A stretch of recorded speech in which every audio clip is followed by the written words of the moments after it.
బాగున్నారా? అందరు బాగున్నారా?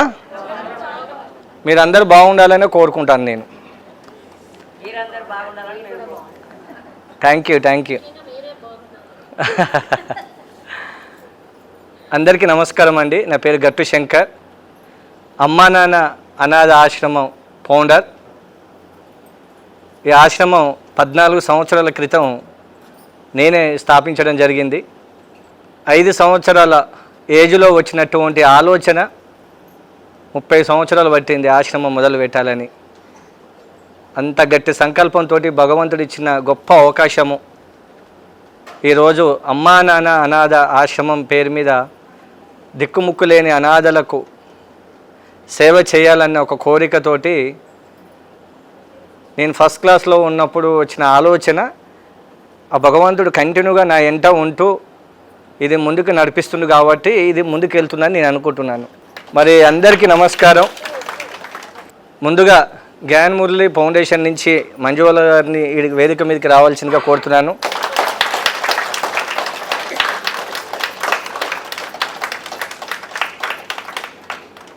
మేడం ఎవరో నాకు తెలియదు, నేనెవరో నాకు కూడా తెలియదు, మీరెవరో నాకు తెలియదు, కానీ ఆయనకి తెలుసు, శివయ్యకి తెలుసు. మనము ఎవరో అని శివయ్యకి తెలుసు. నిజమా కాదా? ఆయనకు తెలుసు కాబట్టే ఈరోజు మిమ్మల్ని అందరినీ పిలిపించాడు. అమ్మా నాన్న అనాథ ఆశ్రమానికి వచ్చిన ప్రతి ఒక్కరికి పేరు పేరున నమస్కారాలు తెలియజేస్తూ ఉన్నాను. 14 సంవత్సరాలు ఆశ్రమం పెట్టాను. డైలీ 10-20 ఫ్యామిలీస్ వస్తూ ఉంటారు. బస్సులలో 50 మంది, ఒక 50 మంది 60 మంది వచ్చారు బహుశా 14 సంవత్సరాల నుంచి. మొట్టమొదటిసారిగా మిమ్మల్ని చూసినాక నాకు చాలా ఆనందం అనిపిస్తుంది. ఇంత పెద్ద ఎత్తున రావడం అనేది ఈరోజు మా ఆశ్రమంలో ఒక పండుగలాగా అనిపిస్తుంది. మీకు అనిపించిందా?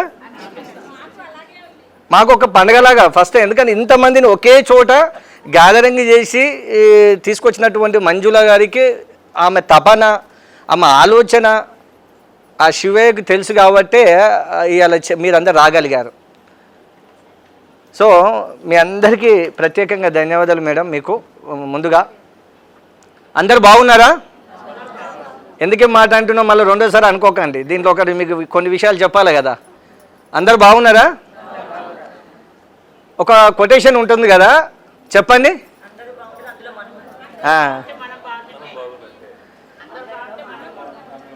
లే కన్ఫ్యూజ్ అవుతున్నారు. అందరు బాగుండాలి, అందరికి తెలిసిన కొటేషన్ కదా. ఎవరు చెప్పారా మాట? అంటే ఎవరో కొటేషన్ మనము చదువుతూ అదే మనం కంటిన్యూ చేసుకుంటూ వెళ్తున్నాము. అది తప్పేం లేదు. కానీ ఇక్కడ మీరు గమనించవలసిన విషయం ఏంటంటే, ఎవరికి తెలియని విషయం మీకు చెప్తాను. ఈ మాట శివయ్య చెప్పినటువంటి మాట. ఏ మాట? మీరు అన్నది కాదు, నేను చెప్పబోయేది.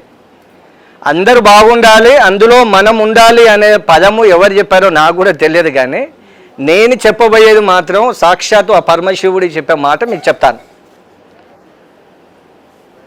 మనము ఇప్పుడు ఎవరిని అడిగినా 70 సంవత్సరాలు 80 సంవత్సరాలు ఉన్న వయసు వాళ్ళని అడిగినా అదే మాట చెప్తూ ఉంటారు. అందరూ బాగుండాలి, అందులో మళ్ళీ మనం ఉండాలి అని. అందులో మనం ఉండాలంటున్నప్పుడు అది స్వార్థం కింద వచ్చినటువంటి మాట. అందరూ బాగుండాలి, అందులో మనం ఉండాలన్న మాటని అది స్వార్థంతో కూడినటువంటి మాట. అందరూ బాగుండాలని అంటే ఏమవుతుంది? ఎస్, ఇప్పుడు ఇక్కడ ఉన్న వాళ్ళందరం బాగున్నాం నిజంగా భగవంతుని దయ వల్ల, ఆయన ఆశీర్వాదంతో. బాగున్నామా లేదా చెప్పండి? చాలా బాగున్నాం. కానీ దిక్కుముక్కు లేని అనాథలు రోడ్ల మీద ఎంతోమంది ఉన్నారు. అందరూ బాగుండాలన్నప్పుడు వాళ్ళు కూడా వస్తారు, మన దాంట్లో మనం అన్న పదంలో వస్తారు. మానసిక వికలాంగులు వస్తారు, స్లమ్ ఏరియాలలో ఉన్న అనాథలు వస్తారు. పాపం దిక్కుముక్కు ఎంతోమంది పాపం ఒక్క పూట భోజనం లేని వాళ్ళు కూడా ఉన్నారు మన దేశంలో. ఉన్నారా లేదా? మనం బాగున్నాం కాబట్టి మనం పెట్టే స్థాయిలో ఉన్నాము. అంటే 10 మందికి పెట్టే స్థాయిలో ఉన్నామంటే భగవంతుడు మన మీద ఆశీర్వాదం ఉంది అన్నట్టు అర్థం. ఇప్పుడు ఏమనాలి మనం అందరం? కొటేషన్ నచ్చిందా? అందరు బాగుండాలంటే అయిపోయిందండి. దాంట్లో మళ్ళీ మనం ఉండాలన్నదే అది స్వార్థంతో కూడినటువంటి పదం కాబట్టి ఆ మాట ఎప్పుడు అనకూడదు. అందరు బాగుండాలి అన్నప్పుడు మనం బాగున్నాం, అది మనకు తెలుసు. చాలా 3 పూటల భోజనం ఉంది, భగవంతుని దయ వల్ల కష్టం చేసుకుంటున్నాము, ఇంతో అంత సంపాదించుకుంటున్నాం, నిజాయితీగా ఉన్న దాంట్లో మనము గడుపుతూ ఉన్నాం, బాగున్నాం మనం అంతే. అందరూ బాగుండాలంటే దేశం బాగుపడుతుంది. మళ్ళీ అందులో మనం ఉండాలన్నదంటే మళ్ళీ మనం ఇంకొకరికి సాయం చేయము అని అన్నట్టు అర్థం, ఎవరికి అన్నం పెట్టనన్నట్టు అర్థం, అంతేనా? సో ఆ కొటేషన్ను చేంజ్ చేసేద్దాం, ప్రపంచానికి పరిచయం చేద్దాం ఈ కొటేషన్. అందరూ బాగుండాలంతే.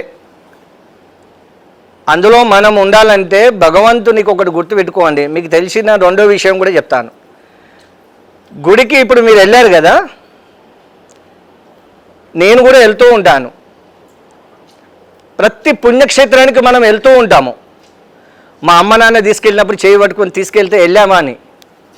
అమ్మ నాన్న ఏం నేర్పిస్తే అది నేర్చుకునేవాడిని. తెలియదు అమ్మ నాన్న ఏది చెప్తే అది, అమ్మకు భయపడతాం కదా చిన్నగా ఉన్నప్పుడు. అమ్మ ఏది చెప్తే అది చేసేవాళ్ళం, అది చేయాలి ధర్మం. కానీ అమ్మకు నాన్నకి తెలిసి ఉండాలి పిల్లలకి ఏం నేర్పించాలి అని, అది చాలా అవసరం అండి. సో ఈరోజు మనము అన్ని పుణ్యక్షేత్రాలకు వెళ్తూ ఉంటుంటాము. ఆ దేవుని దగ్గరికి వెళ్ళి మనకు కావలసినటువంటి మంచి అయినా చెడైనా, స్వామి నాకు జాబు రావాలి, నాకు ఆరోగ్యం బాగుండాలి, మా పిల్లలు బాగుండాలి, మా కుటుంబం బాగుండాలి అని అంటూ ఉంటాము. మాకు కొన్ని అనుకునే అయితే తప్పక మేము మీకు అన్ని రకాల మొక్కులు తీర్చుకుంటా స్వామి అని అనుకుంటూ గడుపుతున్న ఈ సమాజంలో ఇప్పుడు ఏ పుణ్యక్షేత్రానికి వెళ్ళినా అక్కడ స్వామిని మొక్కుతూ ఆ స్వామిని దర్శించుకుంటూ వస్తూ ఉంటాము. ఇక్కడ మీకు చెప్పబోయేది ఏంటంటే, మనం గమనించవలసినటువంటి విషయాలు 2. ఇప్పుడు నేను కూడా తిరుపతికి వెళ్తాను, నా కుటుంబంతో వెళ్తుంటాను, ఆ స్వామివారిని దర్శించుకుంటాను, అన్ని పుణ్యక్షేత్రాలు తిరుగుతున్నాను నేను కూడా. అది ఎవరి కోసం వెళ్తున్నానంటే, నేను, నా భార్య, నా పిల్లల కోసం మాత్రమే వెళ్తున్నాను నేను. అందరూ దానికోసమే కదా వెళ్ళేది, నిజమా కాదా? మనం బాగుండాలి, మాకు బ్లెస్సింగ్ ఇవ్వు స్వామి అని చెప్పి ఆ స్వామి దగ్గరికి వెళ్ళి ప్రశాంతంగా వెళ్ళి ఆ స్వామిని దర్శించుకొని కళ్ళతో చూస్తూ మన కోరికలు కోరుకుంటాము, ఆ స్వామి దయ వల్ల నెరవేరుతాయి. మళ్ళీ 2సారి వెళ్ళి కూడా మొక్కులు తీర్చుకొని వస్తుంటాము, తప్పు లేదు అక్కడ. కరెక్టా కాదా? అన్ని పుణ్యక్షేత్రాలకు వెళ్ళినప్పుడు ఆ స్వామి మీ అందరితోటి మీరు కోరుకున్న కోరికలు ఏవైతే చెప్తా ఉంటారో ఆ స్వామి వింటున్నాడు. కానీ ఆ స్వామి కూడా మీరు కోరుకున్న కోరికలు నెరవేరిన తర్వాత ఆ స్వామి మీతోటి మాట్లాడుతూ ఉన్నాడు, కానీ మీకు వినబడతలేదు. ఎవరికైనా దేవుడు మాట్లాడేది వినబడుతుందా? ఎవరికి వినబడేది చెప్పండి? ఆ స్వామి మీతోటి మాట్లాడుతూ ఉంటాడు, వినబడేది ఎవరికైనా? అంటే మనం చెప్పిన ఆయన వినాలా, కానీ ఆయన చెప్పింది మనం వినొద్దా? మరి మనకు ఎందుకు వినబడతలేదు అనేది క్వశ్చన్ మార్క్ ఇక్కడ. అంటే మనం చెప్పిన అన్ని వినాలి ఆయన. మరి ఆయన కోరికలు ప్రకారం మనం బాగున్నప్పుడు పేరు పెట్టి పిలిచినప్పుడు అది మనం వినగలగల శక్తి మనకు ఆ భగవంతుడు ఇచ్చిండు, కానీ వింటలేం మనం. అది బాగా గమనించుకోవాలి. ఆ స్వామి ఎప్పుడు మనతోటి ఉంటున్నాడు, మనతోటి మాట్లాడుతూ ఉన్నాడు. ఏ రూపంలో ఎక్కడికి వెళ్ళి ఎలా వచ్చేదో తెలియదు. అది గమనించగలిగిన వాళ్ళు జ్ఞానులు. అది గమనించండి. పొద్దున్న లేస్తే సాయంత్రం వరకు మనతోటి ఆ శివయ్య ఉంటూ ఉంటాడు. ఏ దేవుడు ముక్తాడో ఆ దేవుడు మన వెంట ఉంటాడు, మనని కాచి కాపాడుతూ ఉంటాడు. అది గమనించగలిగితే చాలు. అది ఒకసారి ప్రయత్నం చేయండి. రెండో విషయము, దేశంలో పుణ్యక్షేత్రాలు మీరు తిరిగి ఉంటారు కదా, ఎవరి కోసం వెళ్ళారు? దేవుని కోసం ఎందుకు వెళ్తాం? మన కోసం వెళ్ళాను, అంతే కదమ్మా. ఇప్పుడు నేను వెళ్ళినా నా కోసం వెళ్ళాను, నా కుటుంబం కోసం. పక్కల కోసం ఎందుకు వెళ్తా? ఎవరు వెళ్ళినా వారి వారి కుటుంబాల కోసం వెళ్తూ ఉంటాము, నిజమా కాదా? మరి ఈ పుణ్యక్షేత్రానికి ఎందుకు వచ్చారు మీరు? ఎవరి కోసం వచ్చారో చెప్పండి. మళ్ళీ తప్పు మాట్లాడుతున్నా, మీకోసం రాలేదు. చూశారు కదా డిఫరెంట్ ఎంత తేడా ఉందో. ఏ పుణ్యక్షేత్రానికి వెళ్ళినా మన కోసము మన కుటుంబం కోసం వెళ్తూ ఉంటాము. కానీ ఈ పుణ్యక్షేత్రానికి ఈరోజు మీరు వచ్చారంటే 10 మంది బాగుండాలని వచ్చిన వారు గొప్ప మనసు మీ అందరిది. అర్థమవుతుంది కదా. అంటే ఇక్కడ అనాథలు ఉన్నారు. మేడం చెప్పినటువంటి విషయాలు ఏదైతే ఉన్నాయో ఒకసారి వచ్చి చూడండి అని చెప్పారు. ఇంట్లో ఉన్న పాత బట్టలు తీసుకొచ్చారు, తోసింది ఎంతో అంత ఇచ్చారు, ఆ స్వామిని మొక్కారు. అంటే మనసు చూడండి ఎంత గొప్పది. అక్కడికి వెళ్తే మన కోసము ఈ పుణ్యక్షేత్రానికి వస్తే మన ఆలోచన ఎంత చేంజ్ వచ్చింది. అందరు బాగుండాలి, వాళ్ళకు పాపం అనాథలు రోడ్ల మీద తిరుగుతూ ఉన్నారు, వాళ్ళకి ఇంత అన్నం పెడితే ఇంత పుణ్యం వస్తుందనే కదా వచ్చారు. మన ఈరోజు లోక కళ్యాణం కోసం వచ్చారు. ఈరోజు మీరు ఎంత అదృష్టం అంటే నేను ఇప్పుడు కూడా చెప్తున్నాను. నేను ఇలాగ చెప్పాను, భగవంతునికి మనం ఏదైతే చెప్తా ఉంటామో ఆయన వింటూ ఉంటాడు. ఆయన మళ్ళీ మనతోడు మాట్లాడినప్పుడు మనకు వినబడదు. ఈరోజు గతంలో మేడంకి వినబడ్డది కాబట్టి మేడం గారు ఇక్కడికి వచ్చారు. గట్టిగా చప్పట్లు కొట్టాను. మీకు ఎవరికి వినబడలేదు, నిజం చెప్తున్నాను. ఆమెను చూసినప్పుడే నాకు అనిపించింది పరమశివుడు మాట్లాడి చెప్పాడు కాబట్టి ఆ అమ్మ ఈడికి వచ్చింది ఈరోజు. గతంలో వచ్చి ఈ బిల్డింగ్లో 14 కోట్ల రూపాయలు ఖర్చు పెట్టి బిల్డింగ్ కట్టడం జరిగింది. ఒక్క రూపాయి కూడా లేదు. భూమి పూజ చేసినప్పుడు నిస్వార్థమైన సేవ. దిక్కుముక్కు లేని అనాథలు ఎంతోమంది ఉన్నారు స్వామి, ఏం చేయాలని అడుగుతూ ఉంటాను నేను. ఆయన చెప్తూ ఉంటాడు, నేను అలా కట్టుకుంటూ వెళ్తూ ఉంటాను. ఈ బిల్డింగులో ఒక పాత్ర మేడం గారు కూడా 5 లక్షల రూపాయలు గతంలో ఇచ్చి ఈ బిల్డింగ్లో పాత్రధారులు అయ్యారమ్మ. ఇచ్చారు, మీరు కూడా ఇచ్చారు, ఫౌండేషన్ నుంచి ఇచ్చారు. ఫస్ట్ మేడం గారికి ఎందుకు ఆ మాట చెప్తా ఉన్నానంటే, మిమ్మల్ని ఇంతమంది ఒక దగ్గర గ్యాదర్ చేయడం అనేది చాలా గొప్ప ఆలోచన, చాలా గొప్ప ఆలోచన. ఇప్పుడు టెంపుల్ కూడా నిర్మాణం జరుగుతూ ఉంది. దేశంలో ప్రపంచంలో ఎక్కడ లేని విధంగా ఈ టెంపుల్ నిర్మాణం జరుగుతూ ఉంది. ఈరోజు అది 14 నుంచి 15 కోట్ల రూపాయలు ప్రాజెక్టు టెంపుల్, శివాలయము. ఇది భూమి పూజ చేసినప్పుడు రూపాయి లేదు. గతంలో 12 సంవత్సరాల నుంచి రేకుల షెడ్లో, ఏ ప్లేస్లో మీరు ఇటుకిచ్చారో ఆ ప్లేస్లో రేకుల షెడ్లో ఉండే ఈ అనాథలంతా 12 సంవత్సరాలు బాధలు పడి నేను గట్టిగా అడిగాను స్వామిని, ఎన్ని రోజులు ఉంచుతావు స్వామి, ఒక బిల్డింగ్ కట్టియండి వాళ్ళ కోసం అని అడిగాను. భూమి పూజ చేయమన్నాడు. ఇదే ప్లేస్లో భూమి పూజ చేశాము, 0 బ్యాంక్ బ్యాలెన్స్, రూపాయి లేదు. 2 సంవత్సరాలన్నరలో ఈ బిల్డింగ్ కట్టేసేసినాం. 14 కోట్ల రూపాయలు అలా వచ్చేసేసినాయి. దాంట్లో మీరందరూ మేడం గారు ఒక 5 lakhs ఇక్కడ ఇచ్చారు కాబట్టి నిస్వార్థమైన సేవ జరుగుతూ ఉంది ఇక్కడ. మళ్ళీ నాకు ఒక స్వార్థం ఉందండి. నాకు 3 పిల్లలు. నేను ఆశ్రమం పెట్టినప్పుడు ఉండే చిన్న పిల్లలు ఉండే. నా 3 పిల్లల కోసం గతంలో నేను 14 సంవత్సరాలు 1994లో బాంబే సెటిల్. నేను బిజినెస్ చేస్తూ, కన్స్ట్రక్షన్ ఫీల్డ్ చేస్తూ, టీవీ ఛానల్ కూడా ఉన్నాయి, సెటిల్ అయ్యాను, పర్వాలేదు. కానీ సంతోషం లేదు, ఆనందం లేదు. ఎక్కడ దాన్ని వెతుకుతూ ఉన్నప్పుడు నా చిన్నతనంలో నేను అనుకున్న విషయమే ఇది దొరికింది నాకు. సో ఈ ఆశ్రమానికి పెట్టడానికి కారణాలు, నా చిన్నప్పటి నుంచి దేశానికి సేవ చేయాలి, డబ్బులు వస్తూ ఉన్నాయి కానీ ఆనందం లేదు. అసలు ఎందుకోసం ఈ భూమి మీదకి వచ్చాము, ఏం చేద్దామని వచ్చామని నేను క్వశ్చన్ వేసుకుంటూ ఆ స్వామిని అడుగుతూ ఉంటాను. దాంట్లో నాకు తెలిసిన విషయాలు కొన్ని మీకు షేర్ చేసుకుంటాను. బోర్ కొడుతుందా? బోర్ కొడితే ఆపేస్తా, ఏం లేదా? సో ఈ ఆశ్రమానికి పెట్టడానికి కారణం ఏంటంటే, మనం చూస్తూ ఉంటున్నాము మతిస్థిమితం కోల్పోయి రోడ్డు మీద తిరుగుతూ ఉన్న ఎంతోమంది జుట్లు పెంచుకొని రోడ్ల మీద తిరుగుతూ ఉన్నప్పుడు మనము కేవలం పిచ్చోడు అంటాం, అంతే కదా? జుట్ల మీద రోడ్లు పెంచుకొని జుట్ల మీద తిరుగుతున్నప్పుడు పిచ్చోడు వాడు.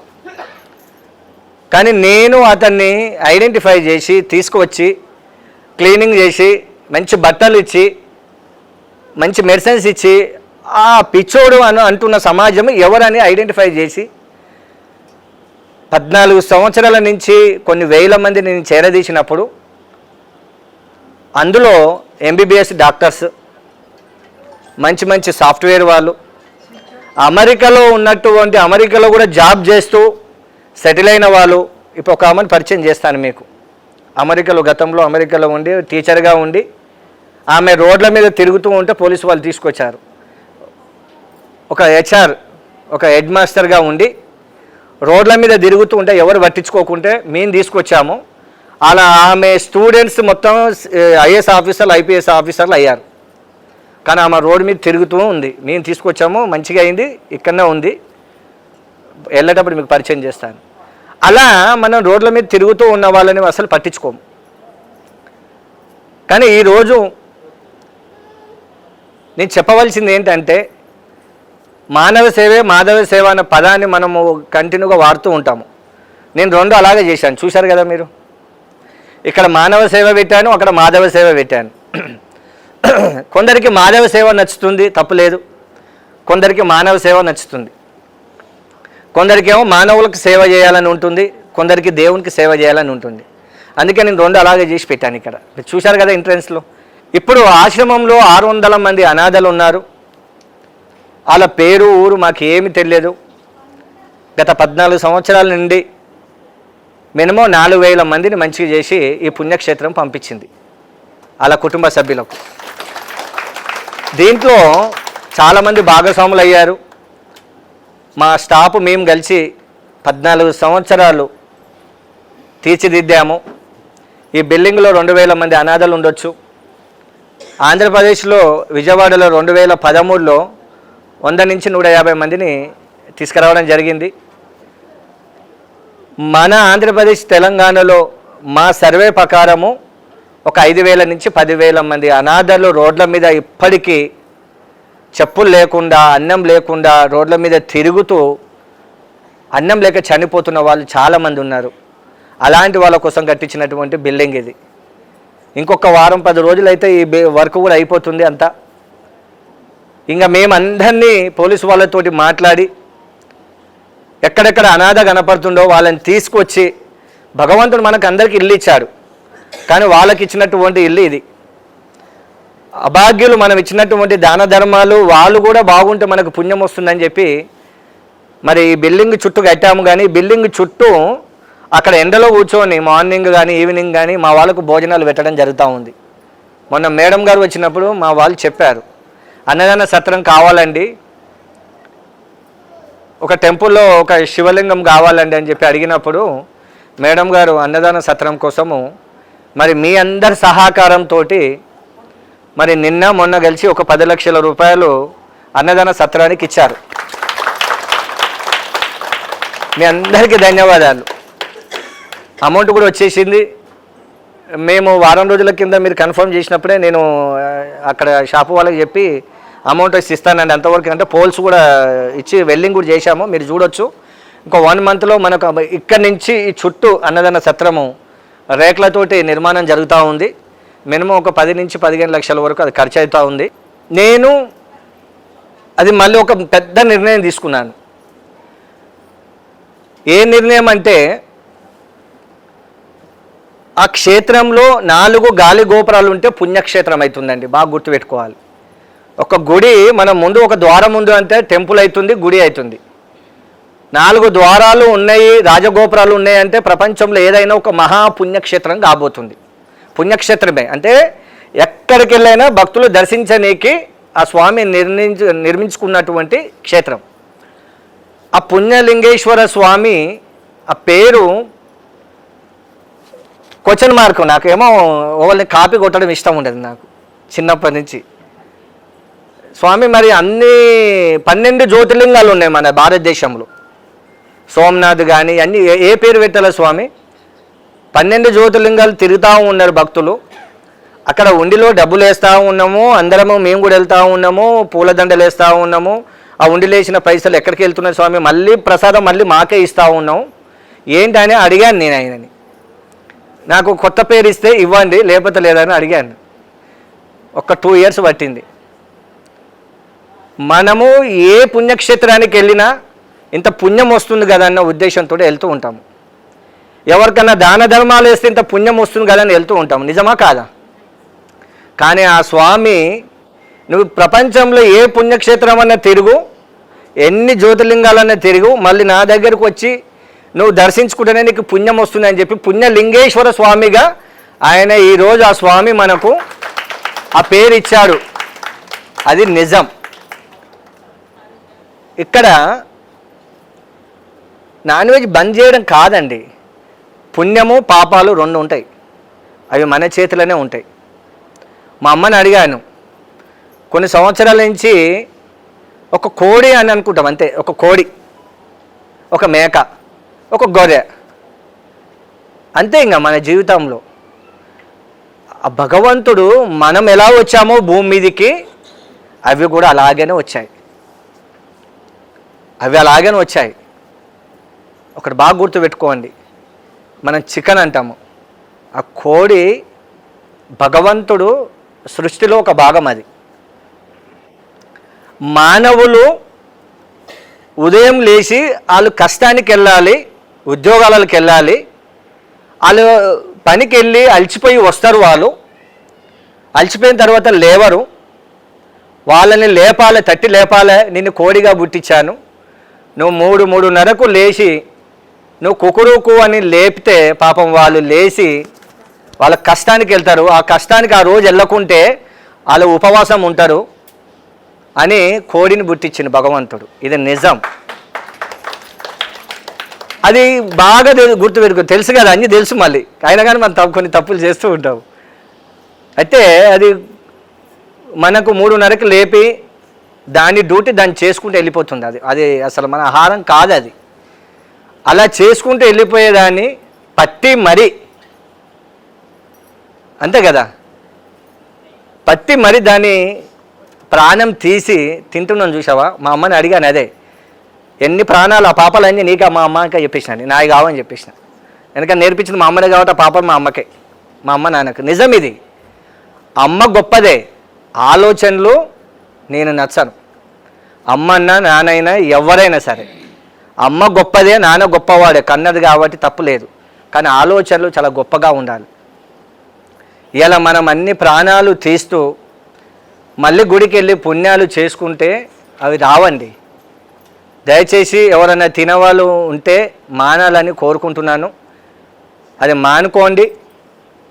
ఎందుకంటే చేతిలో ఒక ప్రాణం, మన చేతిలో ఆ కోడిని తీసి మీకు చేతిలో ఇస్తే అది బాగా ఆలోచించండి.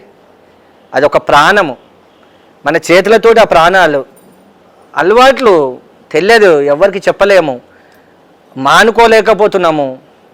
అందరూ అమ్మ నాన్న నేర్పించారు, సొసైటీ చూసి నేర్చుకున్నాము. కానీ పుణ్యము పాపము, పుణ్యలింగేశ్వర స్వామి పుణ్యంలో సకల దేవతలు కొలువై ఉంటారు, బాగా గుర్తుపెట్టుకోవాలి. పాపంలో ఏమి ఉండవు. మనము ఒక్కసారి 5 సార్లు అనిపించి ముగించేస్తాను. ఓం శ్రీ పుణ్యలింగేశ్వర స్వామినే నమః 5 సార్లు అనండి ఇట్లా. మినే నమః. ఓం శ్రీ పుణ్యలింగేశ్వర స్వామినే నమః.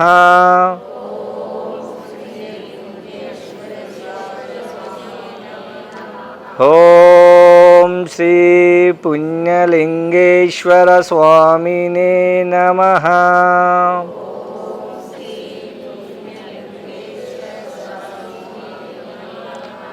ఓం శ్రీ పుణ్యలింగేశ్వర స్వామినే నమః.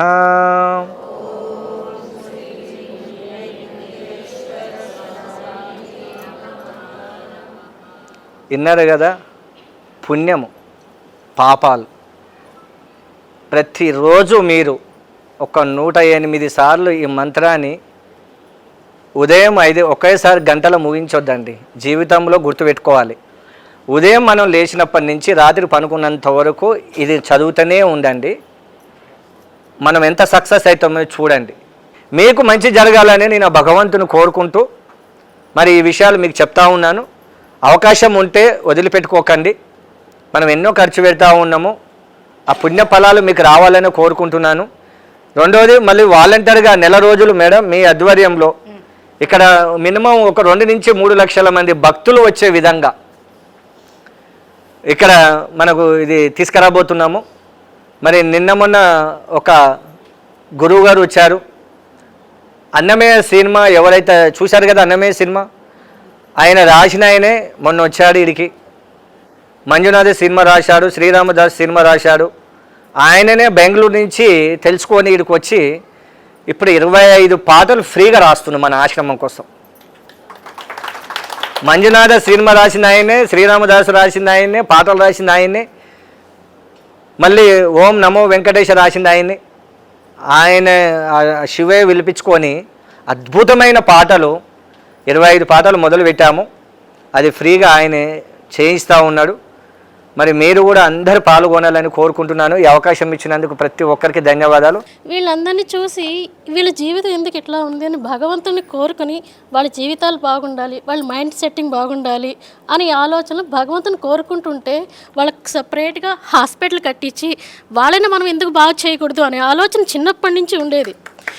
కానీ నేను ఒకరి మీద ఆధారపడుతున్న ఫౌండేషన్ వల్ల కూడా నేను తక్కువ, కానీ నాకు తోచిన సహాయం కనీసం ఆకలన్నా తీర్చేదాన్ని. తర్వాత అప్పుడప్పుడు వెళ్ళినప్పుడు వాళ్ళకి ఆకలితో వచ్చినప్పుడు మాది చిల్లరంగడి అనమాట. అమ్మ నాన్న ఎవరు లేనప్పుడు నేను వాళ్ళకి ఫ్రీగా ఇచ్చేసేదాన్ని. నేను డబ్బులేం పడలేమో పోండి తీసుకోండి అని చెప్పేదాన్ని అనమాట. వాళ్ళకి ఒకవేళ అమ్మ నాన్నకి తెలిస్తే వాళ్ళు నన్ను అరుస్తారని చెప్పి వాళ్ళకి తెలియకుండా చేసేదాన్ని. ఆ తర్వాత పిల్లలు బట్టలు కూడా నా పిల్లలు లేకుండా ముందు వాళ్ళకే ఇచ్చేసేదాన్ని. అలా వస్తున్నాను.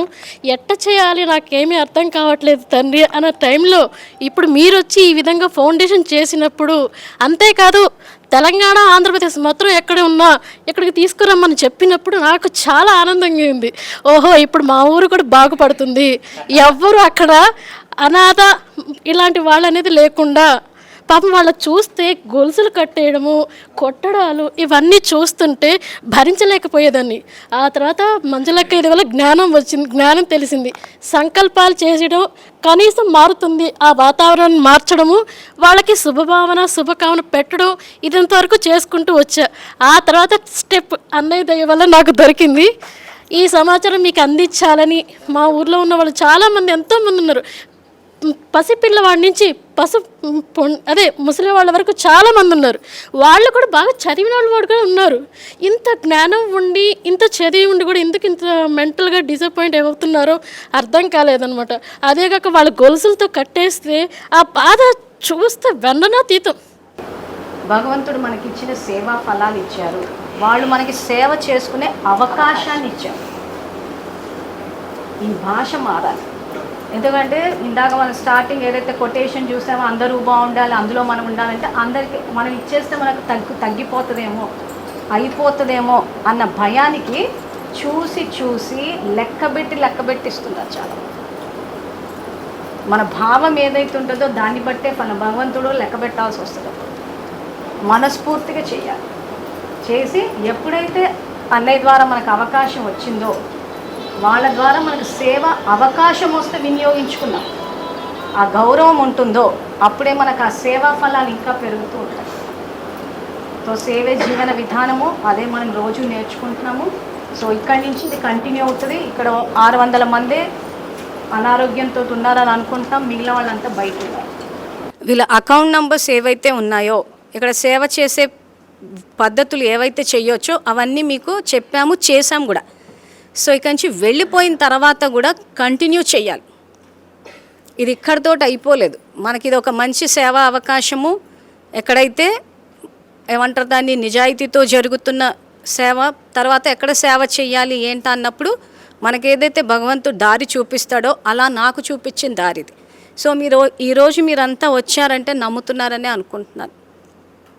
సో కాబట్టి వెళ్ళిపోయిన తర్వాత కూడా అందరికీ చెప్పండి. అందరూ పుణ్యక్షేత్రాలు తిరుగుతూ ఉన్నారు. సో ఎలాగో పుణ్యక్షేత్రాలకు వెళ్తున్నారు కాబట్టి ఇక్కడికి కూడా వచ్చి ఈ సేవ కూడా చేసుకోమని చెప్పండి. సో సేవ వల్ల వచ్చే లాభాలు, కర్మ ఫిలాసఫీ అందరికీ తెలిసిందే. చెప్తూ పోండి. అకౌంట్ నంబర్స్ కూడా పాస్ ఆన్ చేయండి, గ్రూప్లో వేస్తాము. ఆ తర్వాత ఇంకేమైనా మీరు ఇవ్వదలుచుకున్నా కానీ ఫోన్ చేయండి. ఫోన్ చేస్తే ఇప్పుడు చూశారు కదా వాళ్ళు మనకి ఎన్ని రకాలుగా సహయోగం ఇచ్చారో. సో ఆ రకంగా మనం ఇంకొకరిని ఇక్కడికి తీసుకొచ్చి ఈ సేవా భావనని, భగవంతుడిచ్చే సేవా ఫలాన్ని అందరికీ పంచాలనేసి ఆశిస్తూ థ్యాంక్ యూ వెరీ మచ్. పోయినసారి వచ్చినప్పుడు చాలా బాగా అనిపించింది. అప్పటి నుండి కూడా మనం సేవ చేయాలనుకున్నాం. ఇప్పుడు ఇది రెండోసారి ఇక్కడ మనకు చాలా అవకాశం దొరికింది అక్కయ్య ద్వారా జ్ఞానం దొరికింది, అన్నయ్య ద్వారా సేవ చేసుకునే అవకాశం దొరికింది. ఈ అవకాశాన్ని కూడా మన అందరం చాలా సద్వినియోగం చేసుకోవాలి.